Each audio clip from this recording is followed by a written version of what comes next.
petit peu. Ah! À samedi. 4 minutes, 47 secondes, 15 centièmes. Eh merde! C'est son plus mauvais score à Davy Croquette. Ah non, mais moins de 5 minutes, ils peuvent pas rester chez les castors. Faut lui changer de nom de Gilles. Roger Rabbit, c'est libre. Ah là, pas en moins de 5 minutes? Ouais, ça colle. Va pour Roger.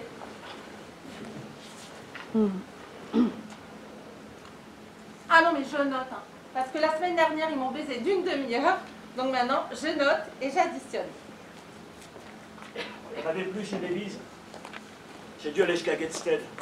Je t'ai déjà dit, Ruby, il ne faut pas attendre que le réservoir soit vide. Ça désamorce la pompe et il fait froid. C'est pas bon pour Gilles. J'ai pas eu froid aujourd'hui, Gaben. Quelle heure, Gaben? Ah, plus que 7 minutes et après, c'est l'heure des Lucky Ça Charms. fait 10 putains de matchs qu'ils n'ont pas perdu. Dimanche dernier, Bolton, ils n'ont pas touché le ballon pendant 14 minutes. 47 passes d'affilée. Mais c'est du foot ou des mathématiques? Et juste avant le coup de sifflet final, un pur extérieur de Drogba, en plein dans la lunette. Dans la lunette à qui? Non, mais la lunette, c'est la lucarne, Gilles, c'est le point du Je but. sais, j'ai juste fait une blague! Ah, C'est trop tard. J'ai croisé Gaben. Oui, il est venu pour le poil. Ah oui, c'est vrai qu'il adore ce poil. D'ailleurs, j'ai jamais vu un type aimer autant un poil. Eh, faudra que tu penses à lui offrir à la fin de la grande glaciation. C'était comment? Tiens, regarde, il a offert ça à Jill. Maintenant, elle veut ses Lucky Charms dedans. Avec un Irlandais dans la maison, maintenant, il va même pleuvoir à l'intérieur. C'était comment? Oh, bah écoute, elle a passé l'après-midi avec ses 38 fourmis, en s'arrêtant en 24 minutes pour ingurgiter 77 cornflakes. Une vie ordinaire, hein, pour une fille de son âge. Ben, y a rien à faire, Ruby. Non, mais c'est juste que ça me fout en l'air.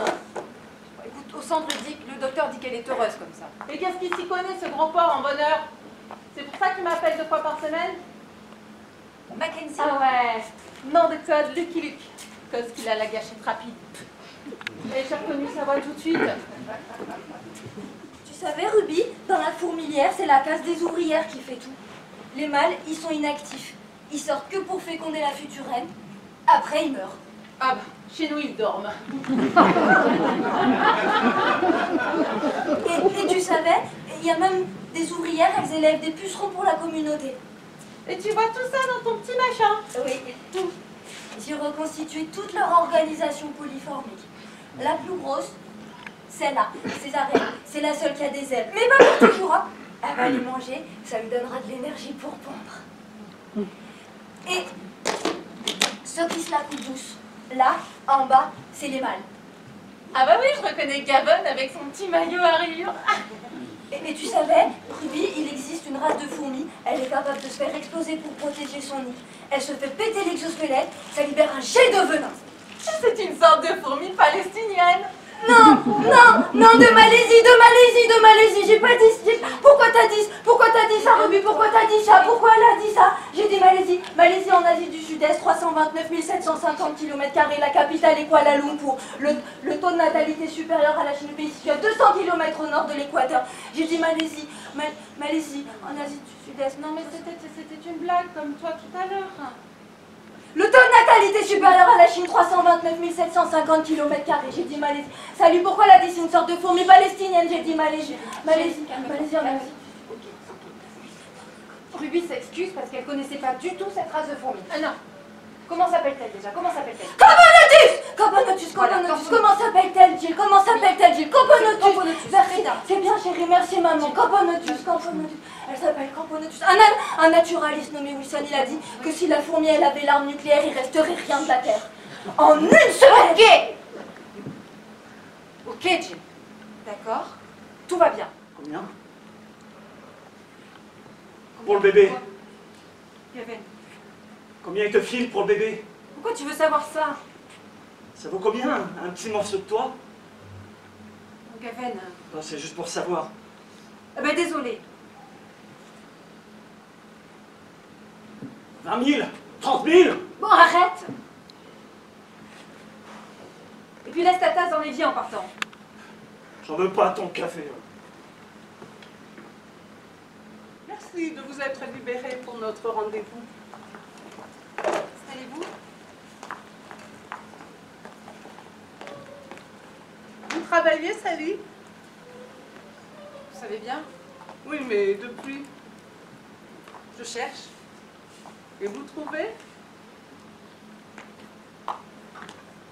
Comprenez bien, Sally, que ma visite n'a d'autre but que d'établir ce qu'il y a de mieux pour Jill. L'absence de rémunération de la tutrice est une raison suffisante au placement direct de votre sœur dans une structure adaptée. La récente participation de Jill à un match de football entre-t-elle dans le cadre d'une nouvelle thérapie organisée par un médecin psychiatre issu de l'équipe soignante? Et enfin, elle a 16 ans. Là encore, le choix est multiple mais pas infini. Oui, non, je ne sais pas. Un contrat de travail dans les 15 jours où votre sœur retrouvera l'horizontalité pour dormir. Fichez le camp. Je vous en prie, Écoutez. maîtrisez-vous. Et depuis que je suis plus dans la volaille, vraiment, j'ai du mal avec le tailleur pied de peau. Donc, foutez-moi le camp, s'il vous plaît. Ok. Mais sachez que j'en fais une affaire personnelle. C'est ça. Faites.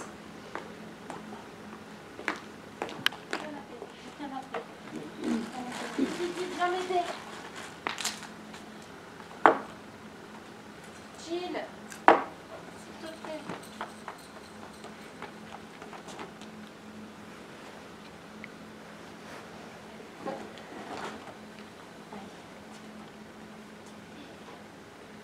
Tant on vous regarde.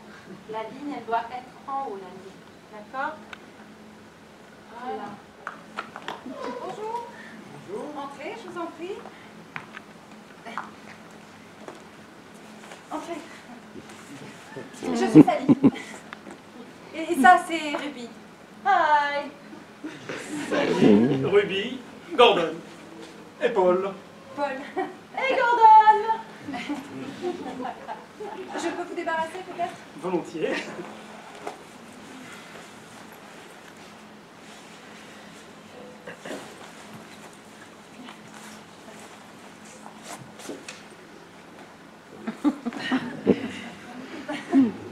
Asseyez-vous, je vous en prie. Faites comme chez vous.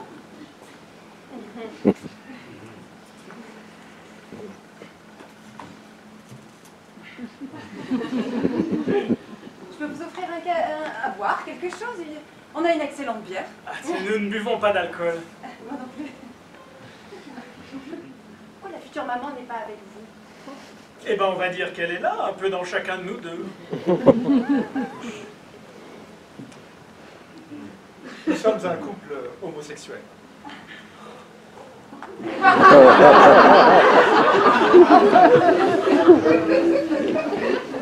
la question plus délicate. Pour une question d'éthique, et parce que nous nous considérons égaux vis-à-vis de n'importe quel autre couple, nous n'avons pas jugé bon mentionner ce fait dans l'annonce. Bon, et si c'est une fille? Ah, justement, on a pensé à Sally, si vous n'y voyez pas d'inconvénient. Ah, génial, super idée. Bah, si vous... Enfin, non. Je préférerais pas, en fait. Pas de problème, on va trouver autre chose. Il doit y avoir un tas de prénoms fabuleux dans l'hémisphère sud. Désolée. Hein. Je vous l'ai dit, aucun problème. Sally, c'est Gilles. Elle a fait un malaise. Elle était tranquillement assise et elle s'est mise à trembler partout. Alors, j'ai fait appeler le docteur. Par chance, Mackenzie était là. Et il a dit qu'elle faisait ça souvent. Et ils l'ont emmenée à l'hôpital. J'ai dit que je venais te prévenir. Mais enfin, pourquoi tu m'as pas appelé? Qu'elle fait quoi? J'ai paniqué, Sally, quoi. Bon, elle fait quoi? Je te dis des tremblements, quoi. Non, Gilles ne tremble pas. Est-ce qu'elle tremble? Non, jamais. Non, alors quel genre de tremblement? Des tremblements, quoi. Ok. Excusez-moi, il faut que j'y aille, vraiment. Je vous appelle si ça doit durer trop longtemps. Faites ce que vous avez à faire. Hein. Vous savez, nous, ça fait 10 ans qu'on attend, alors on n'est plus à une heure près. Hein. Gilles, c'est la sœur de Sally. Sally a une sœur. Petite, ouais. Et leur mère, elle s'est pendue là, quand Gilles avait 2 ans. C'est moi qui ai coupé la corde. Sally nous a rien dit. Je Plutôt, elle nous a dit qu'elle était fille unique. Ah ouais? Pourquoi elle a dit ça? Je sais pas, vous avez une idée? Ah non, j'ai pas d'idée, moi. Peut-être qu'elle a oublié. On peut pas oublier Gilles. C'est votre petite amie. Et oh! Gilles est mineur, ok? C'est pas mon genre, moi, les toqués. Jill est déficiente. Ouais, c'est ça, comme vous dites, ouais.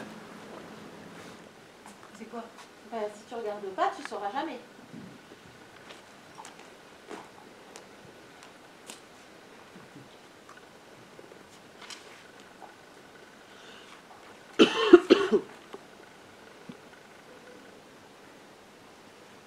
Bonjour, Madame Mackenzie. Ruby Candle à l'appareil. J'aurais aimé parler au docteur Mackenzie, s'il vous plaît. C'est pour une urgence. Ah bah oui, urgente, oui. Ah non, non, non, non, non, non, je ne suis pas une patiente. Je suis la pute téléphonique que votre mari appelle tous les jours à 14h13 pour plastifier la branche entre deux consultations. Ouais. Bonjour, docteur Mackenzie.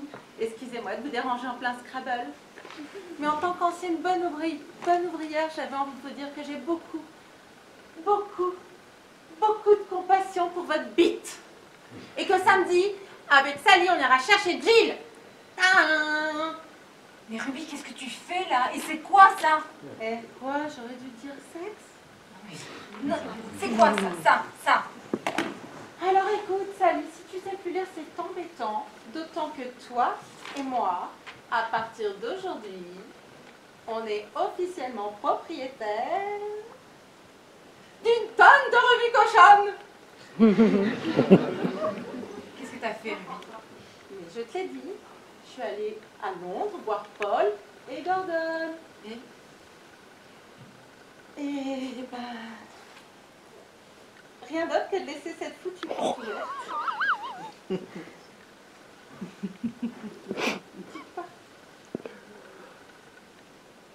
T'es allée à Londres avec Paul et Gordon? Tu l'as fait? Oui, tu l'as fait?